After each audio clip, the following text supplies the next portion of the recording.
Hey guys, it's Steve the Cannologist here, and I'm going to show you how to make non-alcoholic Angostura-style bitters.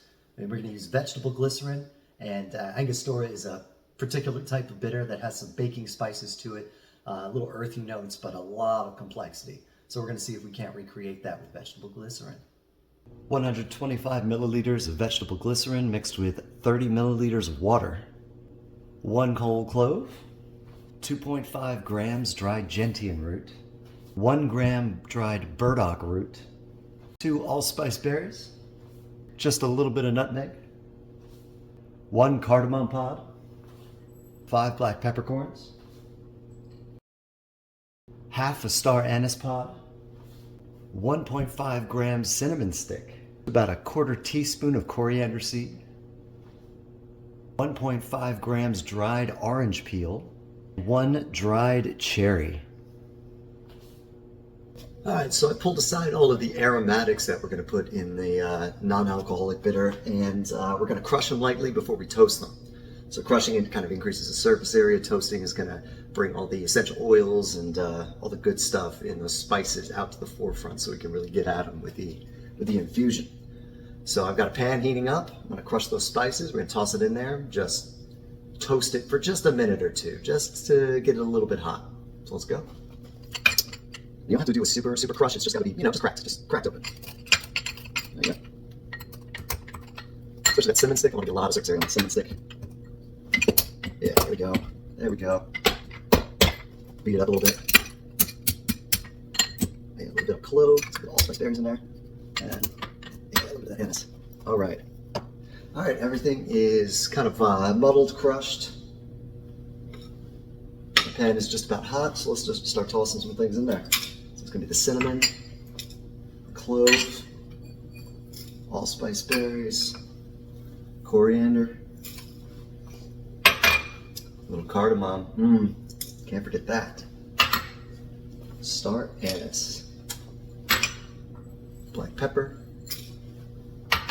and dried orange peel.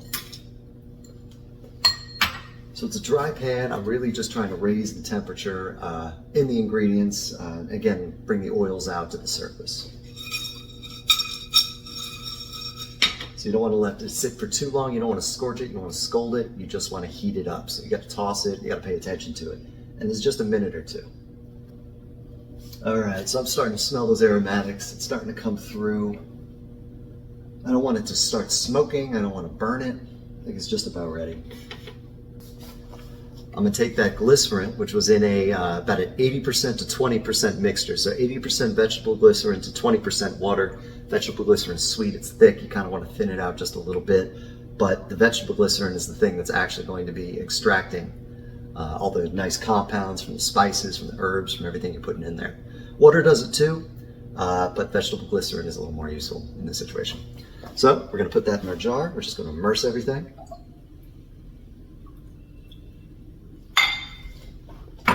You. All right, so those spices are cooling down. We're going to grab the rest of our ingredients. I'm going to over here. So remember, we have that burdock root. Adds a little bit of earthiness, a dryness to it, a touch of sweetness just to complement it. We're going to toss that right in there. We've got our gentian root. Now this is where a lot of that bitterness is going to come from. Gentian's very strong. A little bit goes a long way. Gentian. All right, I have a dried cherry. This is just add a little background of sweetness to it. Just going to tear it up a little bit, toss it in there. Just to increase that surface area where everything can get to it. And now I'm going to take all those aromatics, toss them right in there.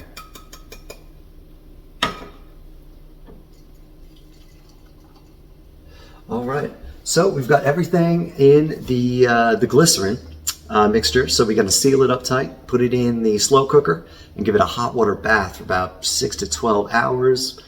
It's pretty loose definition there. You just need to heat it up and kind of get the chemical process started, and then we're going to let it sit forever. So we're going to seal this up, put it away, and we'll come back to it.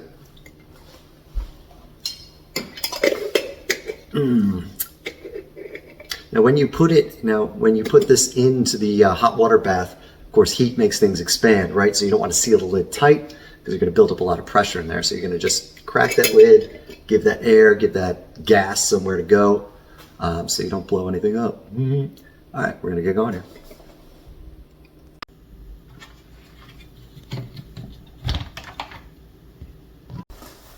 All right, guys, and there you have it. We've got our Angostura-style bitters.